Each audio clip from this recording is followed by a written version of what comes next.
Came out today because I'm a man of action, you know, and people talk about doing stuff for the community, but we got to get out and do it. Instead of just talking, we got to put action behind it, or else nothing's going to happen. You can see, we're putting action behind our words. We won't forget Trayvon! We won't forget Trayvon! We won't forget Trayvon! We won't forget Trayvon! We won't forget Trayvon! We won't forget Trayvon! We won't forget Trayvon! But we must begin to understand that in a concept of forming inside our community a united front, a black united front, which engulfs every sector, every facet, and every person inside our community working for the benefit of black people. All right, Feed the Hood is important For the benefit of black people. areas like this in Southeast, impoverished African American neighborhoods are clearly overlooked. Nobody really cares about them. And so that's why it takes us, people who care about black people, to come and do what we need to do to support. Good afternoon, everybody. Let me hear y'all say Black Power. Black Power. Black Power. Black Power. Black Power. Black Power. Forever. Forever. Forever. Forever. Back was never. Back was never. Forever. Forever. Back was never. Back was never. I am Brother Salim Adolfo, National Vice Chairperson of the National Black United Front. We're here in Southeast D.C. at the intersection of Malcolm X and Martin Luther King. Make some noise for Malcolm X. Make some noise for Martin Luther King. If you're from Southeast D.C., make some noise. If you born and raised in D.C., make some noise. If you love black people, make some noise. If you love black people, honk your horn. If you love black people, honk your horn. If you love black people, honk your horn. That's what I'm talking about. Power to the people. We are here the first Sunday of every month. The first Sunday of every month, 2 p.m. We got food, clothes, medical supplies, personal hygiene products. We are putting the principles of Kwanzaa into action. Ujima, collective work and responsibility, making our sisters and brothers' problems our own and solving them together. If you love your sisters and brothers, make some noise. If you love your sisters and brothers, make some noise. I can't hear y'all. I see it speaking. We will be here again. We go broad now. We will be here again. The first Sunday in May, May 5th, 2 p.m. If you got anything you would like to donate, if you have some old clothes, some old shoes, if you got a can of beans in the back of your cabinet, bring them out and share with somebody. We need soap, deodorant, toothpaste, peroxide, Band-Aids. We need fresh socks. We want to help our people. We want to help our sisters and brothers get access to quality food and clothes so that they can make it through the day. Ain't that right, Brother Hakeem? Ain't that right, Sister Alkamar? We have a March to Black United Front, a coalition of individuals and organizations that have come together to assume their responsibility for increasing the quality of life for black people in America. If you believe that we need to organize for self-determination, self-defense, and self-respect, make some noise. Outside the count of week, make some noise. The organization that I was honored to be a founding member of, which is the Cultural and Educational Center. I know some of you have had an opportunity to come up to Brooklyn and participate at the, we've had several names, but the most common is the African Street Festival. And we also collaborated with Reverend Herbert Daughtry, who was the pastor at the time of the House of the Lord Pentecostal Church. And then, so you've got the very Pan-African organization, you've got a Pentecostal church, okay? Then you have Brother Al Van, who was a political activist and preparing to run for office. And then Brother Sam Penn, who was the chair of Independent Brooklyn Core. So we pretty much covered all four areas of our community. And as a result of that, we were in a position to respond to the kinds of things that my brother spoke about with Salim in terms of the police killings of young people, 10 years old, and then grandmothers almost 60, 70 years old. And so we didn't respond to something that happened in the sense that that's what brought us together. We were together, which allowed us to be able to effectively engage in the kinds of demonstrations as well as the boycotts that led to the creation of the Randy Evans Memorial Fund and a host of other things. But that was our genesis, but we went on because we understood that our activism was important locally, but it was also important internationally. I was fortunate to become the international vice chair, and as a result, we established relationships with many of the movements that were taking place. Some of you probably think about the international scene and you think of South Africa, but there's some of us who probably go back to Angola, Mozambique, Guinea-Bissau. There's some of us to this day that don't buy Gulf oil, that don't drink the wines that came out of Southern Africa, because we were so intensely committed to that. And so we continued to grow. We had chapters around the country. And I am truly honored and blessed to see the resurgence of NBUF through young people like Brother Salim around the country. I've got a son that's 40 years old now who was helped to found the Malcolm X Grassroots Movement. That is another national organization. So while NBUF continues to grow and have this resurgence, there are also the branches that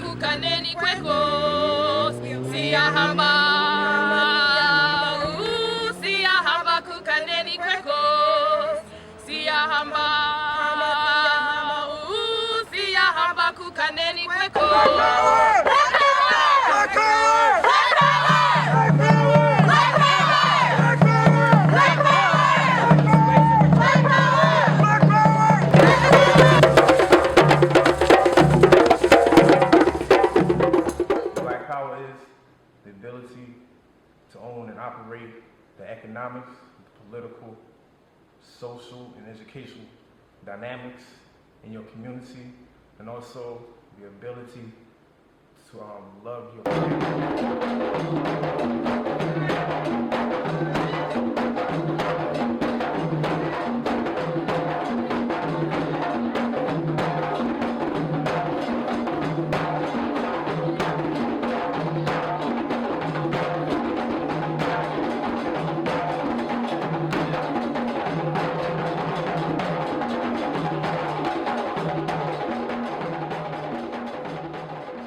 We won't forget! We won't forget! We won't forget! We won't forget! We won't forget! We won't forget! We won't forget! We won't forget! We won't forget! We won't forget! We won't forget! We won't forget! We won't forget! We won't forget! We won't forget! We won't forget! We won't forget! The next day, President Obama speaks publicly about the case for the first time. You know, if I had a son, he'd look like Trayvon. Freedom of death! March 24th, a group called the New Black Panther Party offers a $10,000 reward for Zimmerman's quote-unquote capture. 2 days later, Trayvon Martin rallies are held across the country, demanding Zimmerman's arrest. We want a conviction. The reason why we came here is because the U.S. Attorney for Civil Rights is in this building. And we're saying in Houston, like they're saying in L.A., like they're saying in Atlanta, like they're saying in New York, like they're saying in Philadelphia, like they're saying all across the world. Yes, if it ain't gonna be no justice, it ain't gonna be no damn peace. President Obama, you need to direct your Justice Department to file charges against George Zimmerman. We're here for Trayvon Martin. Let me hear you say, Trayvon.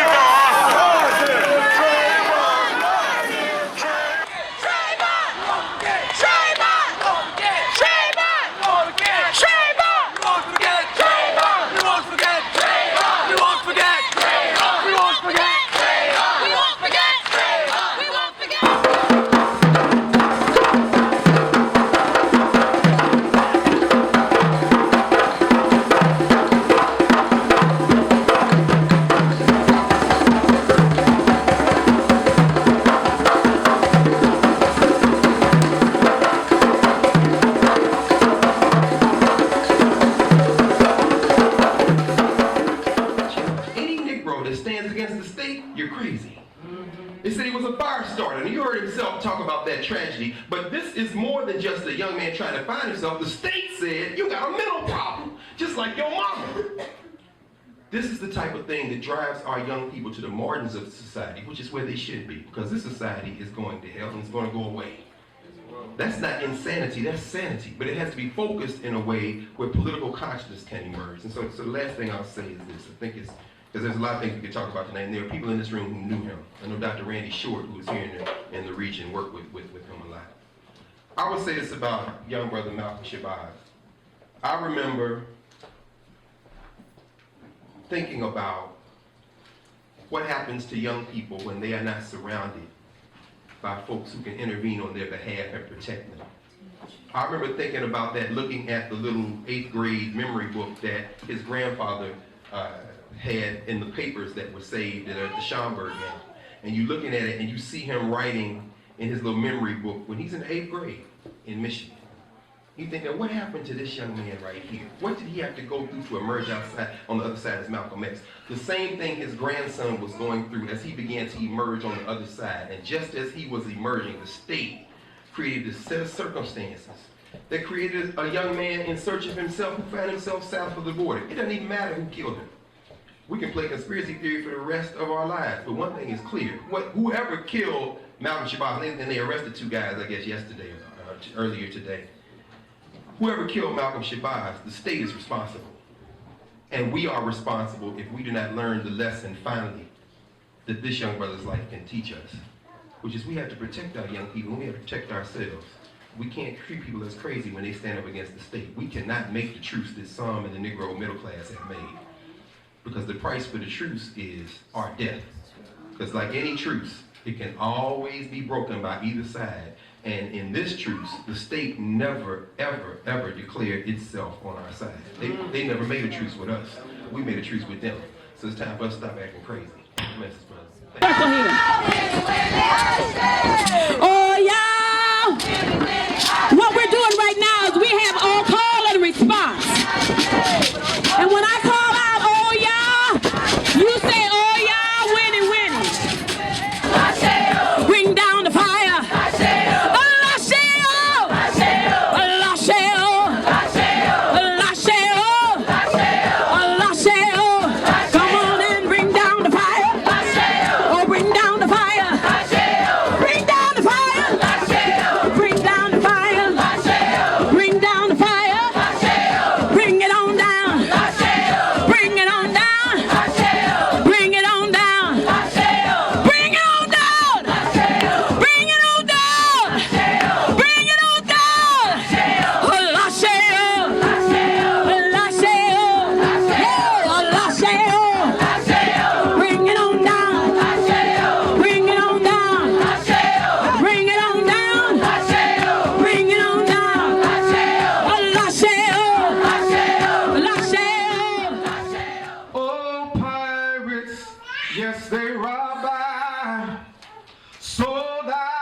Yeah, minutes after they took I from the bottomless pit, but my hand was made strong by the hand of the Almighty. We're forward in this generation, triumphantly. Won't you help to sing these songs of freedom? It's all I ever had. I had redemption song. Emancipate yourselves from mental slavery. None but ourselves could free our mind. Have no fear of atomic energy. None of them can stop the time. How long shall they kill our prophets while we stand aside and look? Oh, some say it's just a part of it. We've got to fulfill the book. Won't you help to sing these songs of freedom? It's all I ever had. I had redemption song. Emancipate yourself from mental slavery. None but ourselves could free our mind. Honored really to be on Claver Place, right? It feels, there's something that feels really right about this because of, you know, when the African Street Festival started and all that in the East. And just to say who I am a friend of the Woosie family, knew G2 for years. My comrade, my friend, my mentor and all that, taught me a lot, had a lot of conversation with him. And I know G2 loved people, loved helping people. He was generous in terms of extending himself. He loved his family. He loved his family. He loved jazz, right? I remember having a conversation with his brother Job, and Job said, G2 has a large body of work, and he does. So it's like, it's going to take a lot of us to really continue to carry on the work that G2 has started and maintained.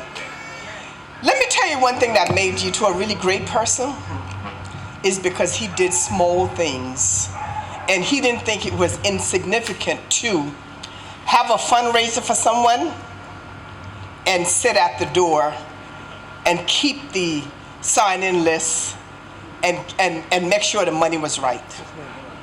It was not a problem. G2 would support your program and not speak. He said to me once, we were having a conversation, he said, you know what, Liz? In doing this work out here, sometimes you may not feel like doing it, but you have to submit to other people's agenda because we have to work together. He was very wise, very wise. So I feel a sense of, as I said on today, an occupation of his spirit just within Brooklyn. Like, I don't know if I want to be talking to anybody and not talk about G2 Leslie Campbell back in the 60s. Big tall dude when they was jumping on him about Ocean Hill, Brownsville. Same people attacked me that attacked him, so I knew he was both solid in that sense. Next time I met him, he was here. His name was G2 Woosie at the East.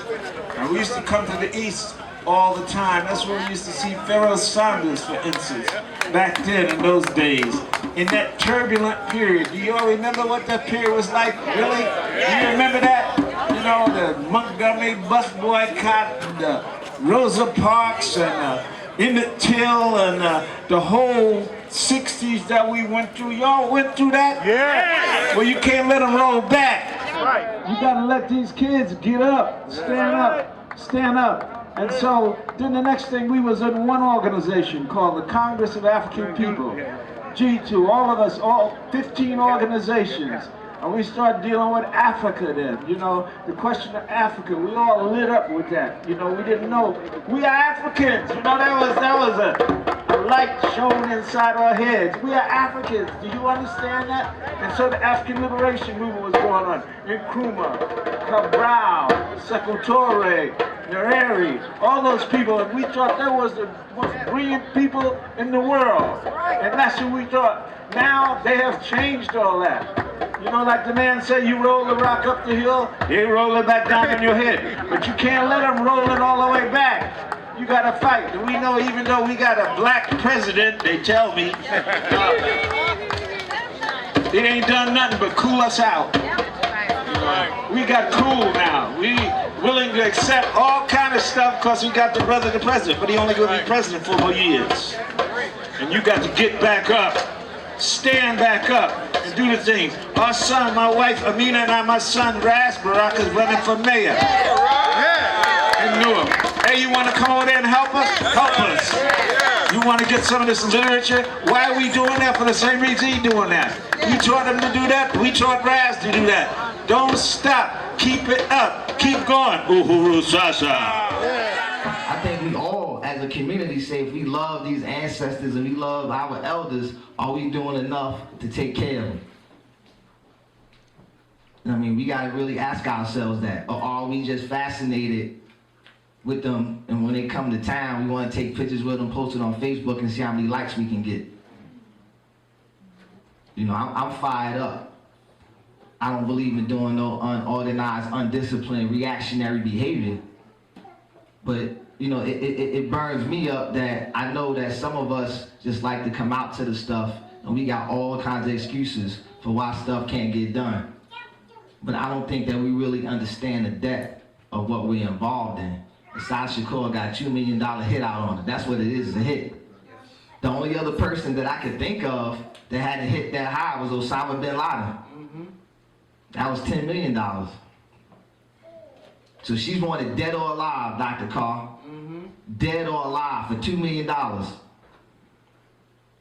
And the best that we could do is say, okay, we can put on, you know, a t-shirt, read a book, and wear a button, but can we organize like a Sister Njiva? Because I don't think that she cares too much about us putting on a button as much as she cares if we out here doing the work. Ja, Lay, Tucson, Day. Around